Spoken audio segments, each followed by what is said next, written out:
വളരെ അസ്വസ്ഥതയോടുകൂടിയാണ് കാശി തന്റെ റൂമിലേക്ക് കയറി വന്ന് അവന് തന്റെ തലയൊക്കെ വെട്ടി പൊളിയുന്ന പോലെ തോന്നി. ഹോ ഗോഡ്, ഞാനിപ്പോ എന്താണ് കണ്ട്? അപ്പൊ ഗൗരി ഞാൻ കിട്ടിയ താലി അഴിച്ച് മാറ്റിയിട്ടില്ലായിരുന്നു. അവൾ എന്തിനാ അങ്ങനെ ചെയ്ത്? അവന്റെ മുഖമെല്ലാം ദേഷ്യം കൊണ്ട് വലിഞ്ഞു മുറുകിയിരുന്നു. എല്ലാത്തിനുമുള്ള ഉത്തരം എനിക്കറിയണം, അതും നാളെ തന്നെ. കാശി എന്തൊക്കെയോ മനസ്സിലുറപ്പിച്ച് ഉറക്കത്തിലേക്ക് ആഴ്ന്നിറങ്ങി. രാവിലെ പതിവ് പോലെ ഗൗരി ഉണർന്നു. കുളിക്കാൻ കുളത്തിലേക്ക് ഡ്രസ്സുമായി അവൾ നടന്നു. എന്തോ ഓർത്തുകൊണ്ടാണ് ഗൗരിയുടെ പോക്ക്. പുറകെ വന്ന കാശി അവൾ ശ്രദ്ധിക്കുന്ന കൂടി ഇല്ലായിരുന്നു. കുളപ്പുരയുടെ വാതിൽ തുറന്ന് അകത്ത് കയറി മറപ്പുരയിൽ തന്നെ ഡ്രസ്സുകളെല്ലാം എടുത്തു വെച്ച് അവൾ പുറത്തേക്ക് ഇറങ്ങിയതും തന്റെ മുമ്പിൽ നിൽക്കുന്ന ആളെ കണ്ടത് അവൾ ഞെട്ടി. കാശിയേട്ടൻ? കാശിയേട്ടൻ എന്താ ഇവിടെ? അവളുടെ ചോദ്യത്തിന് മറുപടി നൽകാതെ അവൻ അവളുടെ അരക്കെട്ടിലൂടെ കൈ ചേർത്ത് പിടിച്ച് അവനിലേക്ക് ചേർത്ത് നിർത്തി. ഗൗരി ആകെ തരിച്ച് നിന്നുപോയി. അവനിൽ നിന്ന് അങ്ങനെ ഒരു പ്രവൃത്തി അവൾ പ്രതീക്ഷിച്ചിട്ടില്ലായിരുന്നു. അവൾ അവന്റെ കൈക്കുള്ളിൽ നിന്നും മാറാൻ ശ്രമിച്ചു. പക്ഷെ അവന്റെ ബലത്തിന്റെ മുമ്പിൽ അവൾക്ക് തോൽവി സമ്മതിക്കാതിരിക്കാൻ സാധിച്ചില്ല.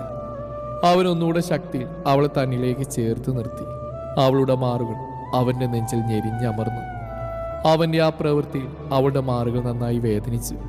പക്ഷേ അവളുടെ അവസ്ഥയൊന്നും കാശി ശ്രദ്ധിക്കുന്ന കൂടി ഇല്ലായിരുന്നു.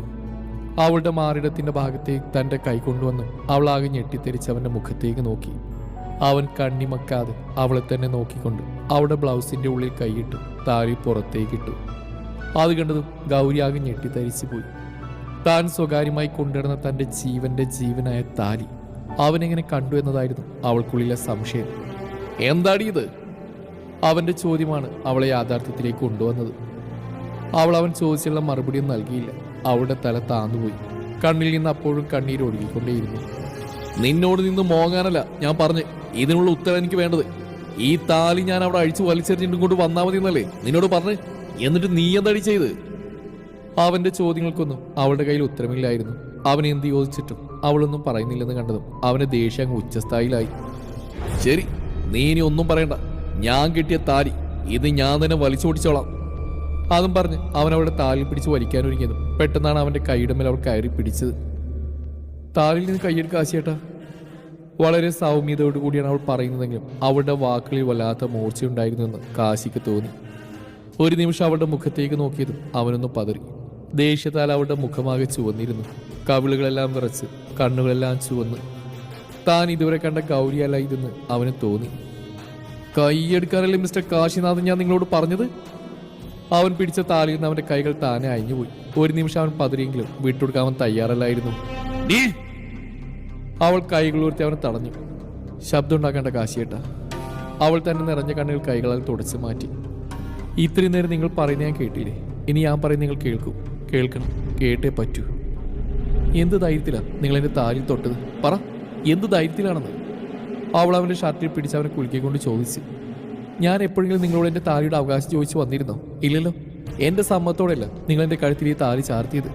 പക്ഷേ ഇത് ഊരി മാറ്റുടങ്ങി എൻ്റെ സമ്മതം കിട്ടിയേ പറ്റൂ. അവൾ പറയുന്നതിനൊന്നും കാശികളോട് മറുപടിയൊന്നും പറയാനില്ലായിരുന്നു. താലി എന്ന് പറയുന്ന പവിത്രമായിട്ടൊരു വസ്തുവാണ്. തോന്നും വിടുകയും പിന്നീട് അഴിച്ചു വയ്ക്കുകയും ചെയ്യുന്ന ഒന്നല്ലത്. ഓ, ഞാനിതാരോടാ പറയുന്നത്? താലി വലിച്ചു പൊട്ടിക്കാൻ പറഞ്ഞ ആളോട് അതിൻ്റെ മഹാത്മ്യം പറഞ്ഞിട്ട് ഒരു കാര്യവുമില്ല. നിങ്ങൾക്കറിയോ കാശിയേട്ടാ, നിങ്ങൾ എന്നെൻ്റെ കഴുത്തിൽ താലി കിട്ടിയോ അന്നു മുതൽ ഞാൻ നിങ്ങളെ പ്രണയിക്കുന്നു. അവളുടെ വായിൽ നിന്ന് വീണ വാക്കിൽ കേട്ടതും കാശിയാകെ ഞെട്ടിധരിച്ചു പോയി. കാശിയേട്ടൻ ഭയക്കണ്ട. ഞാൻ ഒരിക്കലും കാശിയേട്ടൻ ഒരു ശല്യമായിട്ട് വരില്ല. ആ മനസ്സിൽ എനിക്കൊരിക്കലും സ്ഥാനം ഉണ്ടാവില്ലെന്ന് എനിക്കറിയാം. അത് സാന്ദ്രക്ക് മാത്രമാണ് ഉള്ളതെന്ന്. അത് പറയുമ്പോൾ അവളുടെ കണ്ണുകൾ താനെ കൂമ്പി അടഞ്ഞ് കണ്ണിൽ നിന്നും ജലഗണങ്ങൾ ഒഴുകിക്കൊണ്ടേയിരുന്നു. ഒരുപാട് ശ്രമിച്ചു മറക്കാൻ. പക്ഷേ ഓരോ ദിവസം കഴിയുമ്പോൾ നിങ്ങളുടെ മുഖേന മനസ്സിൽ വളരെ ആഴത്തിൽ പതിഞ്ഞുകൊണ്ടേയിരുന്നു. കാശിയേട്ടൻ അറിയായിരിക്കുമല്ലോ വിരഹത്തിൻ്റെ അവസ്ഥ എന്താണെന്ന്. ഞാനിപ്പോൾ അതിലൂടെ സഞ്ചരിച്ചുകൊണ്ടിരിക്കുക. എത്രയോ രാത്രികൾ ഉറക്കമില്ലാതെ കരഞ്ഞ് തീർത്തിട്ടുണ്ട്. ഈ ഗൗരി ആരോടും പരാതിയും പരിഭവം പറയാറില്ല. ഗൗരിക്ക് സുഹൃത്തായിട്ട് ഗൗരി മാത്രമേ ഉള്ളൂ. തുറന്ന് ആരോടും ഞാനിതൊരൊന്നും പറഞ്ഞിട്ടില്ല. അവളുടെ കരച്ചിൽ കണ്ട് തൻ്റെ കണ്ണുകൾ നിറയുന്നുണ്ടെന്ന് കാശി അപ്പോൾ അറിഞ്ഞില്ലായിരുന്നു. ഗൗരി, ഞാൻ വേണ്ട ഏട്ടാ, ഒന്നും പറയണ്ട. എനിക്കറിയാം കാശിയേണ്ട അവസ്ഥ. ഞാനൊരിക്കൽ കാശിയേണ്ട ജീവിതത്തിലേക്ക് ഒരു തടസ്സമായി വരില്ല. അത് ഈ ഗൗരി കാശിയേണ്ട തരുന്ന വാക്ക്. താലി മാത്രം എന്നോട് ചോദിക്കരുത്, അത് ഞാൻ തരില്ല. അത് നഷ്ടപ്പെട്ടാൽ പിന്നെ ഗൗരിയില്ല. എന്നെ മനസ്സിലാക്കാൻ കഴിയുമെന്ന് പ്രതീക്ഷിക്കുന്നു. അത്രയും പറഞ്ഞ് ഗൗരി തന്നെ നിറഞ്ഞ കണ്ണുകൾ തുടച്ച് കുളക്കടവിൽ നിന്ന് പുറത്തേക്ക് ഓടിപ്പോയി. കാശിക്ക് അവൾ പറഞ്ഞതിനൊന്നും മറുപടിയില്ലായിരുന്നു. അവൻ തരിച്ചു നിന്ന് അവൾ പോകുന്ന ഭാഗത്തേക്ക് നോക്കി നിന്നു. ഗൗരി തന്റെ റൂമിലേക്കാണ് വന്ന്. റൂമിൽ വന്നിട്ട് അവൾ കഥകടച്ച് ബെഡിലേക്ക് വീണ് ആർത്ത് കരഞ്ഞു. ഒരുവിധം തന്റെ മനസ്സിലെ ഭാരങ്ങളെല്ലാം അവൾ കണ്ണീരിലൂടെ ഒഴുക്കി വിട്ടു. ശേഷം വേഗം ബാത്റൂമിൽ പോയി കുളിച്ചു വന്നു. തല തുവർത്തിക്കൊണ്ട് തന്നെ അവളൊന്ന് കണ്ണാടിയിലേക്ക് നോക്കി. തന്റെ മൂക്കും കണ്ണുകളെല്ലാം ചുവന്ന് തുടുത്തിട്ടുണ്ട്. ആരെങ്കിലും കണ്ടാൽ അവർക്ക് പെട്ടെന്ന് മനസ്സിലാക്കാൻ കഴിയും താൻ കരഞ്ഞിട്ടുണ്ടെന്ന്. അവൾ വേഗം കുറച്ച് ഫൗണ്ടേഷൻ ക്രീമെല്ലാം എടുത്ത് മുഖത്ത് തേച്ച് കൺമഷി എടുത്ത് കണ്ണെഴുതി. എന്നിട്ട് കണ്ണാടിയിൽ അവൾ തന്നെ ഒന്ന് സ്വയം നോക്കി. ഇപ്പൊ കുഴപ്പമില്ല, അവൾ കണ്ണാടിയിൽ നോക്കി പറഞ്ഞു. ഇതാണ് ഗൗരി, നിന്റെ മുഖം മൂടി. ഇതിനകത്തുള്ള ഗൗരി ഒരിക്കലും ആരും കാണാൻ പാടില്ല. അത് പറയുമ്പോൾ അവളുടെ കണ്ണുകൾ ചെറുതായി ഈറനണിഞ്ഞിരുന്നു. തൻ്റെ 2 കണ്ണുകളും പതിയെ ചിമ്മി തുറന്ന് അവൾ ആ കണ്ണുനീനെ പുറത്തേക്ക് ഒരാൾ തടഞ്ഞു നിർത്തി. എന്നിട്ട് പതിയെ കണ്ണാടി നോക്കിയൊന്ന് പുഞ്ചിരിച്ചു. വേദനയിൽ കുതിർന്ന പുഞ്ചിരി മറ്റാർക്കും മനസ്സിലായില്ലെങ്കിലും ആ കണ്ണാടിയിലെ പ്രതിബിംബത്തിന് മനസ്സിലായി കാണും. പെട്ടെന്നാണ് കാർത്തിക് അങ്ങോട്ട് ഓടി വന്ന്. ഗൗരി, ഗൗരി നീ അറിഞ്ഞോ? ചിരിച്ചിട്ട് കാർത്തികിന്റെ കണ്ണിൽ നിന്ന് കണ്ണീർ വരാൻ തുടങ്ങിയിരുന്നു. എന്താ ചേച്ചി, എന്തിനാ ചിരിക്കുന്നേ? കാർത്തികിന് ചിരിച്ചിട്ടൊന്നും പറയാൻ സാധിക്കുന്നില്ലായിരുന്നു. ചേച്ചി പറഞ്ഞിട്ട് പറഞ്ഞു, എനിക്ക് ദേഷ്യം വരുന്നുണ്ട്. അവളൊരു കപട ദേഷ്യത്തോടെ കാർത്തികിനോട് പറഞ്ഞു. ഓക്കെ ഞാൻ പറയാം. ഞാൻ താഴോട്ട് ഇറങ്ങി ചെന്നപ്പോഴേ നമ്മുടെ അഗ്നിയായിട്ടില്ലേ ആകെ മമ്മി സ്റ്റൈല് ഹാളിരിക്കുക. മമ്മി സ്റ്റൈലോ? അതെന്ത് സ്റ്റൈല്? ഓഹോ, പൊട്ടിക്കാളിന്ന് വെച്ചാൽ നീ മമ്മി പടങ്ങളൊന്നും കണ്ടിട്ടില്ലേ? ആ കണ്ടിട്ടുണ്ട്. ആ മമ്മിയെ തന്നെ ഞാൻ ഉദ്ദേശിച്ച്. എന്റെ കാർത്തി ചേച്ചി ഒന്ന് വ്യക്തമായി പറ, എനിക്കൊന്നും മനസ്സിലാകുന്നില്ല. എന്നാ കേട്ടോ, ഇന്നലെ അഗ്നിയായിട്ട് ആരോ പഞ്ഞി കിട്ടും, നല്ലോണം കിട്ടിയിട്ടുണ്ട്. ശരീരത്തിന്റെ ഒരു ഭാഗം പോലും കാണാനില്ല, അത്ര പേഷായിട്ടാണ് കിട്ടിയത്. ഇവിടെ എല്ലാവരോടും പറഞ്ഞ ആക്സിഡന്റ് ആണെന്നാ. ഐ മീൻ വെള്ളം കുടിക്കാൻ താഴോട്ട് ഇറങ്ങിയപ്പോൾ സ്റ്റെയർ കേസ് തെന്നി വീണ് പറ്റിയതാണെന്നാ എല്ലാവരോടും പറഞ്ഞു. പക്ഷെ എനിക്കറിയാം മോളെ, ഇതാരോ മനഃപൂർവ്വം കൊടുത്ത പണിയാ. എന്തായാലും എനിക്ക് സമാധാനം, കുറച്ചാളത്തേക്ക് ശല്യമൊന്നും ഉണ്ടാവില്ല ആ സാധനത്തിനെ കൊണ്ട്. അയ്യോ ചേച്ചി അങ്ങനെയൊന്നും പറയില്ലേ, അങ്ങനെയൊന്നും പാവല്ലേ? കാർത്ത് അവൾ എന്തോ ഒരു അത്ഭുതം ചെയ്യപ്പോലെ നോക്കിയിരുന്നു. ഇതെന്ത് ജീവി? എന്റെ പൊന്നു മോളെ, നീ എന്നോട് പറഞ്ഞു ഇതെങ്ങനെ കാശിയുടെ മുമ്പിൽ ചെന്ന് ഇങ്ങനെയൊന്നും പറയില്ലേ, നിന്റെ എല്ലുപോലും എൻ്റെ ഏട്ടൻ ബാക്കി വെക്കില്ല. ഒന്ന് പോ ചേച്ചി, ഞാൻ മിണ്ടില്ല. അയ്യോടാ, മദർ തെരേസയ്ക്ക് സങ്കടമായോ? സാറല്ല, നമുക്ക് താഴെ പോയി ചായ കുടിച്ചിട്ട് നമുക്ക് ആ സങ്കടം മാറ്റാം. കാർത്തു ഗൗരിയുടെ തോളോട് കൈയിട്ട് താഴോട്ട് ഇറങ്ങിപ്പോയി. അയ്യോ ഗൗരി മോളെ, ഞാൻ കാര്യം പറയാൻ മറന്നുപോയി നിന്നോട്. എന്താ ചേച്ചി? അത് അഗ്നിയായിട്ട് അമ്മയും പെങ്ങളും വന്നിട്ടുണ്ട്. ഞാൻ അവരെ കുറിച്ച് ചെറിയൊരു ക്ലാസ് നിനക്ക് എടുത്തുതരാം. അതെന്തിനാ? അത് ഞാൻ പറഞ്ഞു കഴിയുമ്പോൾ നിനക്ക് മനസ്സിലാവും. അഗ്നിയേട്ടൻ്റെ അമ്മ വിശാലം, കുശുമ്പ് മാത്രം പറയുന്ന വിശാല മനസ്സുള്ള സ്ത്രീയാ. പിന്നെയുള്ള പെങ്ങൾ ഗായത്രി പുട്ടി മേക്കപ്പ് ഇടാൻ വേണ്ടി മാത്രം ജനിച്ചതാ. ഒപ്പം അസൂയയും കുശുമ്പും മാത്രമേ ഉള്ളൂ കൂടെപ്പിറപ്പായിട്ട്. പിന്നെ അവൾക്ക് നമ്മുടെ ആരവേട്ടൻ്റെ മേലൊരു കണ്ണുണ്ട്. ആദ്യം കണ്ണ് കാശിയേട്ടൻ്റെ മേളിലായിരുന്നു. ആ കണ്ണ് ഏട്ടനെ അടിച്ചു പൊട്ടിച്ചപ്പോൾ പിന്നീട് ആ നോട്ട് ആരവേട്ടനിലേക്ക് മാറി. കാർത്തു പറയുന്നെല്ലാം കേട്ട് ഗൗരിയുടെ വായ താനേ തുറന്നുപോയി. ഞാനിതിപ്പോൾ പറയാൻ കാരണം താഴെ 2 എണ്ണം വന്നിട്ടുണ്ട്. മോനെ നോക്കാൻ വേണ്ടിയെന്നാ പറഞ്ഞു. പക്ഷെ നീയൊന്ന് ശ്രദ്ധിച്ചോ, എപ്പോഴാണ് ആറ്റമ്പോ പോലെ കുത്തുവാക്കിട്ട മഴ പെയ്യാന്നറിയില്ല. എന്നാലും നീ വാ, എനിക്ക് വിശന്നിട്ട് കണ്ണൂടാ. അതും പറഞ്ഞ് അവർ 2 പേരും താഴേക്ക് ഇറങ്ങിച്ചെന്നു. ഗൗരിയും കാർത്തും താഴേക്ക് ചെല്ലുമ്പോൾ അവിടെ എല്ലാവരും ഭക്ഷണം കഴിക്കാനുള്ള ഒരുക്കത്തിലായിരുന്നു. പെയിന്റ് പാട്ടിൽ മുങ്ങിയ പോലത്തെ ഒരു പെൺകുട്ടി ഡൈനിങ് ടേബിളിൽ ഇരിക്കുന്ന ഗൗരി കണ്ടു. ഗൗരി ഗായത്രിയെ നോക്കി ചിരിച്ചു. പകരം ഗായത്രി ഗൗരിയെ നോക്കി പുച്ഛിച്ചു. ഇവൾക്ക് ഇത് കിട്ടണം, വേണ്ടാത്ത പണിക്ക് നിന്നിട്ടല്ലേ കാർത്തു ആത്മ. അപ്പോഴാണ് ആരോ അങ്ങോട്ട് വന്ന്. ആരവിനെ കണ്ടതും ഗായത്രിയുടെ കോഴിക്കുഞ്ഞാൽ കൂട്ടിൽ നിന്ന് പുറത്തിറങ്ങി. അവൻ തൻ്റെ അടുത്തിരിക്കുമെന്ന് അവൾ പ്രതീക്ഷിച്ചു. പക്ഷെ അവൻ നേരെ ചെന്ന് ഗൗരിയുടെ അടുത്തിരുന്നു. ഇത് കണ്ടതും ഗായത്രിയുടെ മുഖാകിരുണ്ടു. അവൾ പകയോടെ ഗൗരിയെ നോക്കി. എന്തൊരു ഭംഗി ഈ സാധനത്തിനെ കാണാം. ഇവൾക്ക് ഇത്രമാത്രം സൗന്ദര്യം എവിടുന്ന് കിട്ടിയോ ഭഗവാനെ? കാണിച്ചു തരാടി നിന്നെ, എൻ്റെ ആരവട്ടിനെ എന്നിൽ നിന്ന് പിരിച്ചാൽ. ഗായത്രി ആത്മ. ഗൗരി ഇതൊന്നും ശ്രദ്ധിക്കുന്നതുകൂടി ഇല്ലായിരുന്നു. ഏട്ടെന്താ വേണ്ട, ഞാൻ എടുത്തുതരാം, ഗൗരി പറഞ്ഞു. ഓ, നീ എന്തിനാണ് ഗൗരി അതിന് ഭക്ഷണം എടുത്ത് കൊടുക്കുന്നത്? ആരും അറിയിലെടുത്ത് കഴിക്കാൻ. വിശാലം. എടുത്തടിച്ച പോലുള്ള വിശാലത്തിന്റെ മറുപടി ഇട്ട് ഹാളിലുണ്ടായിരുന്ന മറ്റുള്ളവരുടെ മുഖമാകെ വിവരണമായി. അപ്രതീക്ഷിതമായ അവരുടെ പറച്ചിലിൽ തിരിച്ചാരും അവർക്ക് മറുപടി നൽകിയില്ല. അപ്പോഴാണ് കാശി അങ്ങോട്ടേക്ക് വന്നു. ഗൗരിയുടെ നേരെ ഓപ്പോസിറ്റ് ഇരുന്നു. ഗൗരി, ആ കറിയൊന്നിട്ട് എന്റെ പ്ലേറ്റിലേക്ക് ഒഴിച്ചേ. കേൾക്കാൻ പാടില്ലാത്ത എന്തോ കേട്ട പോലെ ആ തറവാട്ടിലുള്ളവരെല്ലാം അവന്റെ മുഖത്തേക്ക് ഉറ്റുനോക്കി. ഗൗരി ഒരു നിമിഷം സ്തംഭിച്ചു പോയിരുന്നു. അവൾ അവനെ കണ്ണിമൊക്കാതെ നോക്കി നിന്നു. അവൻ കണ്ണുകൊണ്ട് അവളോട് വീണ്ടും പറഞ്ഞു, കറി. ഗൗരിക്ക് ബോധം വരാൻ കുറച്ച് സമയമെടുത്തു. അവൾ വേഗം കറിയെടുത്ത് അവന്റെ പ്ലേറ്റിലേക്ക് വിളമ്പി കൊടുത്തു. ഗൗരി, ഇവിടെ നിനക്ക് ആർക്കെങ്കിലും ഭക്ഷണം വിളമ്പി കൊടുക്കണമെന്ന് ആഗ്രഹമുണ്ടെങ്കിൽ വിളമ്പി കൊടുക്കാം. ആരും നിന്നെ തടയില്ല, ആരും. മനസ്സിലായല്ലോ? അത് പറയുമ്പോൾ അവന്റെ മുഖമാകെ ഒന്ന് മാറിയുന്നു. അവന്റെ മുഖത്തേക്ക് നോക്കാതെ അവൾ താഴോട്ട് നോക്കി പതിയെ തലയനയ്ക്ക് സമ്മതെന്ന പോലെ. വിശാലത്തിന് തന്നെ മുഖത്ത് അടിയേറ്റതുപോലെയായിരുന്നു കാശിയുടെ വാക്കുകൾ. അവനെ കുറച്ച് പേടിയുള്ളതിനാൽ അവർ തിരിച്ച് മറുപടിയൊന്നും പറഞ്ഞില്ല. എങ്കിലും അവരുടെ മുഖത്തുനിന്ന് വായിച്ചെടുക്കാമായിരുന്നു അവൻ പറഞ്ഞത്. അവർക്ക് ഇഷ്ടപ്പെട്ടില്ലെന്നുള്ളത്. കാശി വേഗം കഴിച്ച് ആരെയും നോക്കാതെ എണീറ്റ് പോയി. പതിയെ ബാക്കിയുള്ളവർ അവിടെ നിന്ന് എണീറ്റു. ഗൗരി പതിയെ എണീക്കാൻ തുടങ്ങിയതും ആരോ അവൾ വിളിച്ചു. മോള് ഗൗരി, നിനക്ക് ഏട്ടനോട് ദേഷ്യമുണ്ടോ? എന്തിനാ ഏട്ടാ? അത് പിന്നെ നേരത്തെ അമ്മായി അങ്ങനെയൊക്കെ പറഞ്ഞപ്പോൾ ഞാനൊന്നും തിരിച്ചു പറഞ്ഞില്ലല്ലോ. ഞാനങ്ങനെ സ്വതവേ ആരോടും ദേഷ്യപ്പെടാറില്ല. ഇപ്പം അമ്മായി അങ്ങനെ പറഞ്ഞപ്പോൾ എനിക്ക് ദേഷ്യം വന്നതാണ്. പക്ഷെ ഞാൻ തിരിച്ചൊന്നും പറയാത്ത മുത്തശ്ശിനെ ഓർത്താ. അവർ നമ്മുടെ അതിഥിയല്ലേ. അപ്പം നമ്മുടെ വീട്ടിൽ വന്നിട്ട് അവരെ മോശമായിട്ട് പറഞ്ഞ് ശരിയില്ലെന്ന് കരുതി മോൾക്ക് ചേട്ടനോട് ദേഷ്യം ഉണ്ടാവും. അയ്യോ, ഏട്ടൻ എന്ത് ഈ പറയുന്നത്? ഏട്ടൻ ചെയ്തതന്നെയാണ് ശരി. എനിക്കൊരു സങ്കടമില്ല. ഇനി അതോർത്ത് എൻ്റെ ആരുമായിട്ടും വിഷമിക്കണ്ട കേട്ടോ. എന്തായാലും എനിക്ക് സമാധാനം. കാശ് ഏട്ടെങ്കിലും എന്തെങ്കിലും പറഞ്ഞല്ലോ. അമ്മായിക്ക് ചേട്ടൻ നല്ല പേടിയാ. അതുകൊണ്ട് അവനോട് മറുത്തൊന്നും പറയില്ല. അത് കേട്ട് നിങ്ങൾക്ക് അവരെയും ചിരിച്ചു പോയി. ഏട്ടൻ പോട്ടെ, മോള് കോളേജിലേക്ക് പോവല്ലേ? അതേട്ടാ, ദാ ഞാൻ റെഡിയാകും പോവാ. എന്നാൽ മോള് പോയിക്കോ, ലേറ്റ് ആകണ്ട. ഞാനും പോവാം കേട്ടോ. വൈകിട്ട് കാണാം. ബൈ.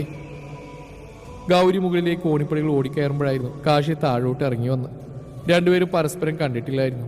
അതുകൊണ്ട് തന്നെ രണ്ടുപേരും കൂട്ടിമുട്ടി. ഗൗരി വീഴാൻ പോയതും അവൻ അവിടെ അരക്കെട്ടിലൂടെ കൈ ചേർത്ത് തന്നിലേക്ക് ചേർത്ത് പിടിച്ചു.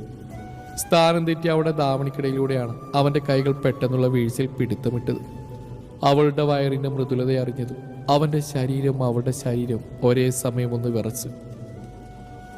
ഒരു നിമിഷം അവർ പരസ്പരം കണ്ണിൽ നോക്കി നിന്നു. കാശി ഗൗരി ആദ്യമായിട്ട് കാണുന്ന പോലെ അവളുടെ മുഖത്തേക്ക് തന്നെ നോക്കി നിന്നു. നല്ല വിടർന്ന കണ്ണുകളും ഉണ്ട കവിളുകളും ഇള റോസ് ചുണ്ടുകളും അവളുടെ സൗന്ദര്യത്തിനെ മാറ്റി കൂട്ടുന്നതായി അവന് തോന്നി. അവളുടെ കുഞ്ഞു വയറിന്റെ മൃദുലതയും ഇളം ചൂടും അവന്റെ കൈകളിൽ അറിയുന്നുണ്ടായിരുന്നു. ഈ സമയം ഗൗരി അവനെ നോക്കി കാണുകയായിരുന്നു. അപ്പോൾ തന്നെ അവളുടെ മനസ്സിലേക്ക് കാശി കുറച്ചു മുന്നേ പറഞ്ഞ കാര്യങ്ങൾ ഓടിയെത്തി. നീ ഇനി ഒന്നും പറയണ്ട. ഞാൻ കെട്ടിയ താലി ഇത് ഞാൻ തന്നെ വലിച്ച് പൊട്ടിച്ചോളാം. അവൻ പറഞ്ഞ വാക്കുകൾ അവളുടെ ഓർമ്മയിലേക്ക് വന്നു. അവളുടെ കണ്ണുകൾ നിറഞ്ഞു. അവൾ അവനിൽ നിന്നും പിടഞ്ഞു മാറി തൻ്റെ റൂമിലേക്ക് ഓടിപ്പോയി. അവിടെ പെട്ടെന്നുള്ള ഭാവമാറ്റവും തന്നിൽ നിന്ന് വേർപെട്ട് ഓടിപ്പോയതും കാശിയുടെ ഉള്ളിൽ പേരറിയാത്തൊരു നോവ് സൃഷ്ടിച്ചിരുന്നു. കൈ ഉയർത്തിയ തൻ്റെ ഉള്ളം കൈയിലേക്ക് നോക്കി. വയറിന്റെ ചൂട് ഇപ്പോഴും തൻ്റെ കൈകളിൽ ഉണ്ടെന്ന് അവന് തോന്നി. റൂമിലെത്തിയതും ഗൗരി കണ്ണുകൾ അടച്ച് ശ്വാസം ആഞ്ഞു വലിച്ചു. നേരത്തെ തനിക്കും കാശിക്കുടിയിൽ നടന്ന സംഭവങ്ങൾ അവളുടെ മനസ്സിലൂടെ ഒരു ഓട്ടപ്രദക്ഷിണം നടത്തി. ഇല്ല ഗൗരി, വേണ്ടാത്ത ചിന്തകളൊന്നും നിന്റെ മനസ്സിൽ വേണ്ട. കാശിയെ ഒരിക്കലും നിന്നെ സ്വീകരിക്കാൻ കഴിയില്ല. വെറുതെ പാഴ്മോഹങ്ങൾ മനസ്സിൽ കൂട്ടണ്ട. അവൾ തന്റെ മനസ്സിനെ പറഞ്ഞു പഠിപ്പിച്ചുകൊണ്ട് തല ഒന്ന് കുടഞ്ഞ് വേഗം ഡ്രസ് ചേഞ്ച് ചെയ്ത് താഴോട്ട് ഇറങ്ങിപ്പോയി. അവൾ താഴേക്ക് എത്തിയതും അവിടെയുള്ള എല്ലാവരും ജോലിക്കും മറ്റുമായി പോവാൻ ഇറങ്ങിയിരുന്നു. ഏട്ടാ, പോകുന്നുണ്ട്, വേഗം പോയിക്കോ. ആ പുട്ടികായത്തിൽ താഴേക്ക് ഓടി വരുന്നുണ്ട്. അവിടെ വരെ വേണ്ടിയിട്ട് ചേട്ടൻ്റെ കൂടെ വരാനുള്ള പ്ലാനാണെന്ന് തോന്നുന്നു. പോകുന്നുണ്ട്, വേഗം പോയിക്കോ, കാർത്തു പറഞ്ഞു. താങ്ക് യു മോളെ, നീ ഏട്ടൻ്റെ അനിയത്തിക്കുട്ടി തന്നെ. ഞാനിന്ന് ഇറങ്ങട്ടെ. അത് പറഞ്ഞ് ആരവ് ജീവനം കൊണ്ട് ഓടി. ആരവിന്റെ കാറ് പോയി കഴിഞ്ഞാൽ ഗായത്രി താഴോട്ട് വന്ന്, അയ്യോ ആരോട്ടും പോയോ? ഞാനിന്ന് കൂടെ പോകുമെന്ന് വിചാരിച്ച. ഛേ, അതിന് നീ എന്തിനാ ആരവിന്റെ കൂടെ പോകുന്നു? ഇവിടെ വേറെയും കാറുണ്ടല്ലോ. കളക്ടറുടെ കാറിൽ മാത്രമേ നീ പോകൂ. കാർത്തുവിന്റെ വർത്തമാനം ഗായത്രിക്ക് തീരെ ഇഷ്ടപ്പെട്ടില്ല. ഞാൻ കളക്ടറുടെ കാറിൽ പോകണം, മന്ത്രിയുടെ കാറിൽ പോകണമെന്ന് ഞാൻ തീരുമാനിക്കും. അത് നീ പറയണ്ട, കേട്ടല്ലോ. കാറിലൊക്കെ കയറാനുള്ള ആഗ്രഹം കൊള്ളാം, പക്ഷെ അതിനുള്ള യോഗ്യത ഉണ്ടോന്ന് കൂടി നോക്കണം. ഡീ, എന്താണ് നീ പറഞ്ഞേ? എനിക്ക് യോഗ്യതയില്ലെന്നോ? നിന്നെ ഞാൻ കാണിച്ചു തരാടി. അതും പറഞ്ഞ് അവൾ ചവിട്ടിത്തുള്ള അകത്തേക്ക് പോയി. അയ്യോ കാർത്തു ചേച്ചി, ഗായത്രി ചേച്ചി പിണങ്ങിപ്പോയോ? ആരും നിനക്കെന്താ? അവള് പിണങ്ങി ഓടിയോ ചാടിയോ എങ്ങനെ വേണമെങ്കിലും പോട്ടെ. പൊട്ടിപ്പിശാജ്, മനുഷ്യന് സൗകര്യം തരില്ല. അവളുടെ ആഗ്രഹങ്ങൾ നടത്തി കൊടുക്കുന്നുണ്ട്. അതും പറഞ്ഞ് ദേഷ്യം പിടിച്ച കാർത്തു കോളേജിലേക്ക് പോയി. ഗൗരി അപ്പോഴും കിളി പോയ പോലെ അവിടെ തന്നെ നിൽക്കുന്നുണ്ടായിരുന്നു. ഹലോ, എന്താ ആലോചിക്കുകയാണ് മാഡം? അതിന് അജുവേട്ടാ, ഞാൻ എന്താ ആലോചിച്ചായിരുന്നു ഇന്ന് പോയതാ. അവളൊരു വളിച്ച ചിരിയാലെ പറഞ്ഞു. ഇങ്ങനെ ആലോചിച്ചെന്നാലേ സമയം അങ്ങ് പോകും. കോളേജിലേക്ക് പോകണ്ടേ? അയ്യോ എൻ്റെ കോളേജ്, എന്നേ പോട്ടെ. അതും പറഞ്ഞ് ഗൗരി മുറ്റത്തേക്ക് നോക്കിയതും കാശിയുടെ ജീപ്പ് ഒഴിച്ച് മറ്റൊന്നും അവിടെ ഇല്ലായിരുന്നു. അയ്യോ, കാർത്തു വെച്ച് എന്നെ കൂട്ടാതെയാണ് പോയത്. ശോ, ഇനി ഞാൻ എന്ത് ചെയ്യും? അതിനൊന്നും എൻ്റെ ഗൗരി ഇങ്ങനെ വിഷമിക്കുന്നത്. നമുക്ക് വഴിയുണ്ടാക്കാന്നേ. അപ്പോഴാണ് അകത്തുനിന്ന് വിശാലും ഗായത്രിയും അവിടെ പുറകെ കാശിയും പുറത്തേക്ക് ഇറങ്ങി വന്ന്. ആ എടാ കാശി, നീ ഒന്ന് ഗൗരിമളെ കോളേജ് വിട്ടെ. ആ കാർത്തുപുട്ടി അവളെ കൂട്ടാതെയാ കാറി കയറി പോയത്. കാശിയുടെ കൂടെ പോകാൻ ഗൗരിക്ക് തീരെ താല്പര്യമില്ലായിരുന്നു. അതുകൊണ്ട് തന്നെ വേഗം അവൾ പറഞ്ഞു. അത് വേണ്ട ചേട്ടാ, ഞാൻ വേറെ എങ്ങനെയും പൊയ്ക്കോളാം. അതുമോളെ, അവരെന്തോ പറയാൻ വന്ന വിശാലം ഇടയിൽ കയറി പറഞ്ഞു. അവൾ അങ്ങനെ പോവാണെ അങ്ങനെ പോട്ടെ. കാശി, നീ എൻ്റെ മോള് ഗായത്രി കൂടി പോയിക്കോ. അവളിന്ന് അവൾ ജോലി ചെയ്യുന്ന സ്ഥലത്ത് ഇറക്കി കൊടുക്ക്.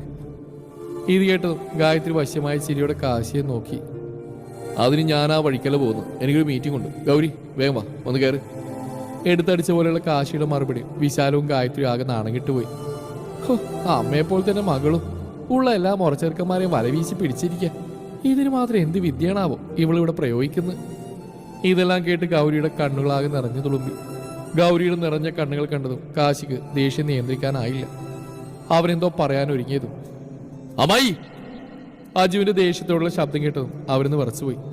മേലിൽ ഇവിടുത്തെ പെൺകുട്ടികളെ കുറിച്ച് മോശമായിട്ട് സംസാരിച്ചാ ഇതുവരെ കണ്ട അജുവിനെ ആയിരിക്കില്ല അമ്മായി പിന്നെ കാണുക. മോനെ നോക്കാൻ വന്നാ മോനെ നോക്കുക, അല്ലാതെ കുടുംബക്കാരുടെ കുറ്റം കണ്ടുപിടിക്കല അമ്മയും മോളും ചെയ്യേണ്ടത്. മനസ്സിലായല്ലോ? അവർ പേടിച്ചിട്ട് അറിയാതെ തലവുരുക്കി പോയി. മോളെ ഗൗരി, കാശിയുടെ ജീപ്പ് പോയിരിക്കും, അവൻ നിന്നെ കൊണ്ടാക്കും. എന്തുകൊണ്ടോ അജുവിന്റെ വാക്കുകൾ ധിക്കരിക്കാൻ ഗൗരിക്ക് തോന്നിയില്ല. അവൾ തറങ്ങിയതായി വേഗം ജീപ്പിന്റെ കോസീറ്റിൽ കയറിയിരുന്നു. കാശി വിശാലത്തെയും ഗായത്രിയും ഒന്ന് കണ്ണുരുട്ടി നോക്കിയിട്ട് വേഗം ജീപ്പെടുത്ത് മുന്നോട്ട് പോയി.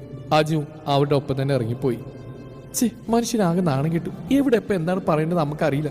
അതുകൊണ്ടല്ലേ അജുവേട്ടൻ വായിരിക്കുന്നത് മുഴുവൻ ഇപ്പം നമുക്ക് കേൾക്കേണ്ടി വന്ന്. ഈ കുടുംബത്തിന് പിരിച്ച് ആരവട്ടെയും കിട്ടി ഇവിടുത്തെ സ്വത്തുക്കളെല്ലാം എൻ്റെ കൈപ്പിടിയിൽ ഒതുക്കി ഒരു രാജകുമാരിയെ പോലെ എനിക്ക് ജീവിക്കണം. അതിനുള്ള വഴി എന്താണ് നോക്ക്, അല്ലാതെ ഇമാതിരി പണിക്ക് നിൽക്കല്ലേ. അതിനുള്ള വഴിയൊക്കെ ഞാൻ കണ്ടുവച്ചിട്ടുണ്ട് മോളെ, പക്ഷെ അതിനെല്ലാം തടസ്സം ഈ ഗൗരിയ. പക്ഷേ അവളെ ഞാനങ്ങനെ വിട്ടുകൊടുക്കില്ല. അറിഞ്ഞെടുത്തോളം അവളൊരു വലിയ കോടീശ്വരിയാ. അവളെ എനിക്ക് എന്തായാലും വേണം. അവരുടെ ഗൂഢ മന്ദസ്മിതം തെളിഞ്ഞു. അമ്മ എന്താ ഉദ്ദേശിച്ച്? ഗായത്രി സംശയത്തോടെ വിശാലത്തെ നോക്കി. അതേടി മോളെ, നീ ഉദ്ദേശിച്ച തന്നെ അഗ്നിയെ കൊണ്ട് ഗൗരിയെ വിവാഹം കഴിപ്പിക്കുക. അപ്പൊ അവളുടെ മേലുള്ള സ്വത്തുക്കളെല്ലാം നമ്മൾക്ക് കിട്ടും. കണ്ടിട്ട് അതൊരു മിണ്ടാപൂച്ചയാ, പിന്നെ അതിനൊതുക്കാനാണോ പാട്? അതമ്മ പറ ശരിയാ. അങ്ങനെയാണെങ്കിൽ എല്ലാം നമ്മൾ വിചാരിച്ച പോലത്തെ നടക്കും, അല്ലേ അമ്മേ? അവൾ സന്തോഷം കൊണ്ട് തുള്ളിച്ചാടി. എല്ലാം നടക്കും. നീ എന്നെന്തായാലും പോകാൻ പുറപ്പെട്ടല്ലേ, എന്നാ പോയിക്കോ. ശരി അമ്മേ, ബൈ. കോളേജിലേക്കുള്ള വഴിയാത്രയിൽ ഗൗരി ഒരിക്കൽ പോലും കാശിയുള്ള ഭാഗത്തേക്ക് നോക്കിയതേയില്ല. പക്ഷേ കാശിയുടെ കണ്ണുകൾ എത്ര ശ്രമിച്ചിട്ടും ഗൗരിയുടെ ഭാഗത്തേക്ക് വന്നുകൊണ്ടേയിരുന്നു. തനിക്ക് എന്താണ് ഈ സംഭവിക്കുന്നത്? താൻ എന്തിനാണ് അവളിങ്ങനെ നോക്കുന്നത്? ബുദ്ധി വേണ്ട എന്ന് പറയുമ്പോൾ മനസ്സതിന് അനുവദിക്കാത്തത് എന്താണ്? കാശി ആത്മഹതിച്ച് കോളേജ് എത്തിയതും ഗൗരി ഒരു വാക്ക് പോലും കാശിയോട് പറയാതെ വേഗം ഇറങ്ങി മുന്നോട്ട് നടന്നു. അവൾ പോകുന്ന നോക്കി കാശി കുറച്ചു നേരം നിന്നു. എന്നിട്ട് വണ്ടി എടുക്കാൻ പോയപ്പോഴാണ് അവിടെ മൊബൈൽ ഫോൺ തന്റെ സീറ്റിലിരിക്കുന്ന അവൻ അപ്പോൾ കണ്ടത്. ഈ പെണ്ണിതെല്ലാം മറന്നു വെച്ചിട്ടാണല്ലോ ഈശ്വര പോകുന്നത്. അതെങ്ങനെയാ? ചിന്ത വേറെ എവിടെയല്ലേ? കാശിയുടെ മുഖത്ത് പരിഭവം നിറഞ്ഞു. ഇങ്ങനെ ഒരു സാധനം. അവൻ മനസ്സിൽ പലതും പിറുവിറുത്തുകൊണ്ട് വേഗം ഫോണെടുത്ത് പുറത്തേക്ക് ഇറങ്ങി. കോളേജിലേക്ക് പോലീസ് യൂണിഫോമിൽ വരുന്ന കാശി എല്ലാ പെൺകുട്ടികളും കണ്ടെടുക്കാതെ നോക്കി നിന്നു. അവന്റെ ഉറച്ച വെളുത്ത ശരീരവും ക്ലീൻ ഷേവ് ചെയ്ത മുഖവും അതിലെ നുണക്കുഴികളും അവന്റെ മുഖത്തിന്റെ ഭംഗി കൂട്ടി. പക്ഷെ അവൻ ആരെയും ശ്രദ്ധിക്കാതെ ഫോണും കൊണ്ട് മുന്നോട്ട് നടന്നു. പെട്ടെന്നാണ് ആരോ ഒന്ന് തന്നെ നെഞ്ചിലേക്ക് ഇടിച്ചത്. ആദ്യം അവന് ദേഷ്യം തോന്നിയെങ്കിലും ആ പരിചിതമായ ഗന്ധം അവനത് ആരാണെന്ന് മനസ്സിലാക്കി കൊടുത്തു. അവന്റെ നാവിൽ നിന്ന് ആ നാമം താനെ ഉതിർന്നു വീണു.